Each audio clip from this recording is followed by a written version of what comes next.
Hello, I'm Dr. Marianne Teitelbaum. Did you ever notice that as soon as you're diagnosed with a disease, the discussion immediately jumps to the treatment, which could be a medication, a surgery, or both?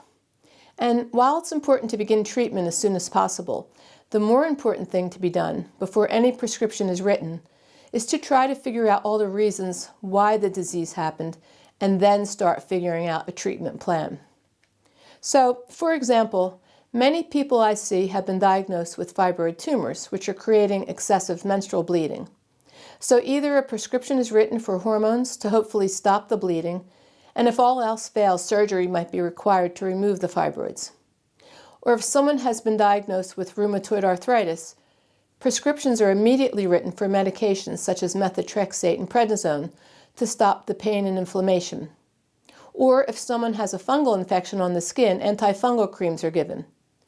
These are typical scenarios I see every day in my practice, but in most of the cases I see, no attention at all has been given to the reason that they got the fibroid, or the rheumatoid arthritis, or the fungal infection on the skin.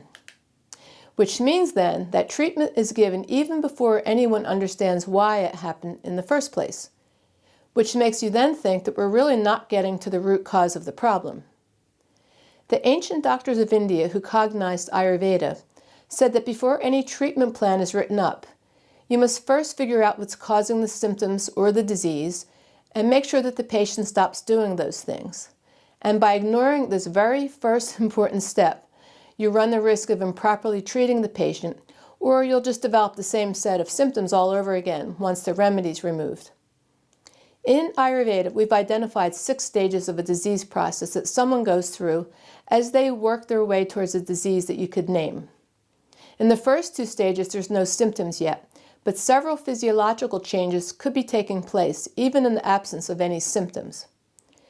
And if you let these imbalances continue on in the 3rd and 4th stages, you can develop symptoms, but no disease can be diagnosed just yet. But again, if you don't stop the downward spiral and progression towards disease by reversing these trends as they arise, you might develop a disease which you can now name as you enter the 5th and 6th stages of the disease process. And what we find is that each person usually has numerous, sometimes dozens of underlying root causes that need to be addressed. And these root causes are different in each person. And I can tell you from experience, it's never one underlying cause, it's always more than one. Which means then that you could line up 100 people with rheumatoid arthritis, and the treatment plans will be different in each case. This is different than the current medical model, where each disease has its own established treatment protocol specific to each disease. And every patient diagnosed with a specific disease basically gets the same treatment protocol. I try to help the patients think outside the box and gain a deeper perspective on their problems when I see them and they tell me their symptoms or the names of their diseases. And I always stop and ask them why they got the disease and what their doctors say was the underlying cause of that disease. And in most of the cases, they tell me that the doctors didn't discuss the underlying causes, or when they were asked, they replied that they didn't really know what was causing it. And then many tell me that the doctors say that the underlying cause of their disease was due to genetics. But then I wonder why in the last several decades, the incidence of that disease has skyrocketed. Surely genetics alone can't account for these types of increases.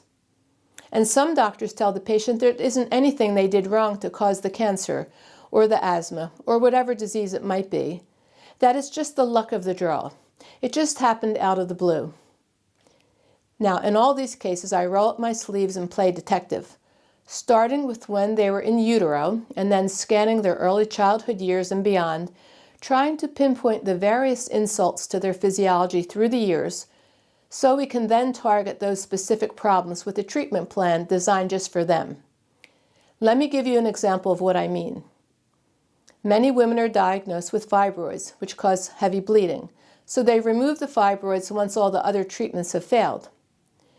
Now, when these people contact me, I work my way backwards and try to figure out all the reasons the estrogen became high, which allowed the fibroid to grow in the first place.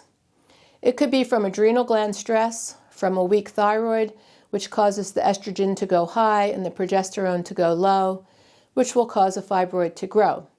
But then we have to figure out and treat all the reasons that the thyroid's weak, and then strengthen the thyroid gland. Next, we have to give proper treatment to the gallbladder, which gets weak whenever the thyroid goes low. They both go out of balance at the same time.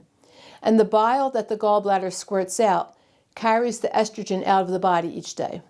So if the bile isn't flowing, the estrogen just sits there and it reabsorbs back into the bloodstream instead of squirting out into the bowel movement where the body can get rid of it. It just keeps reabsorbing back in and builds up in the bloodstream, creating a growth such as a fibroid, which means we also need to thin out the bile so it can flow out of the gallbladder, while at the same time we need to recalibrate that ratio between estrogen and progesterone. And then we use the herbs to shrink the fibroid.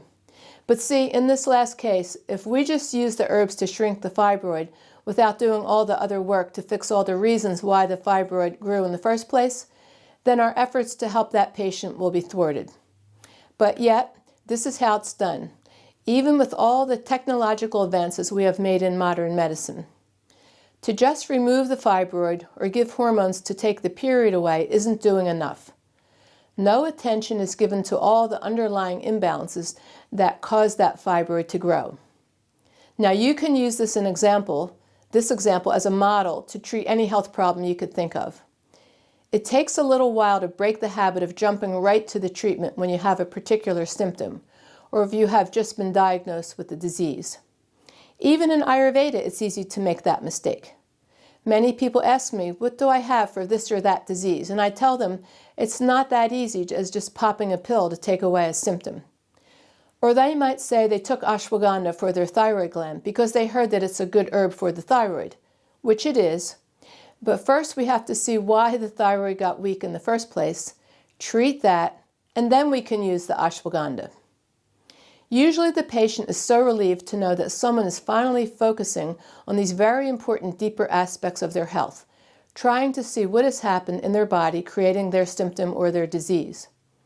It takes a little while to break the habit of going straight to the treatment with each and every symptom we have, instead of asking why we have it in the first place and what we should do about it. But once you break that habit, you'll realize that finally you'll be treating your health at a much deeper level and will also be much happier with the results that you're receiving. I hope this information helps you as you strive to reclaim your health. Thank you.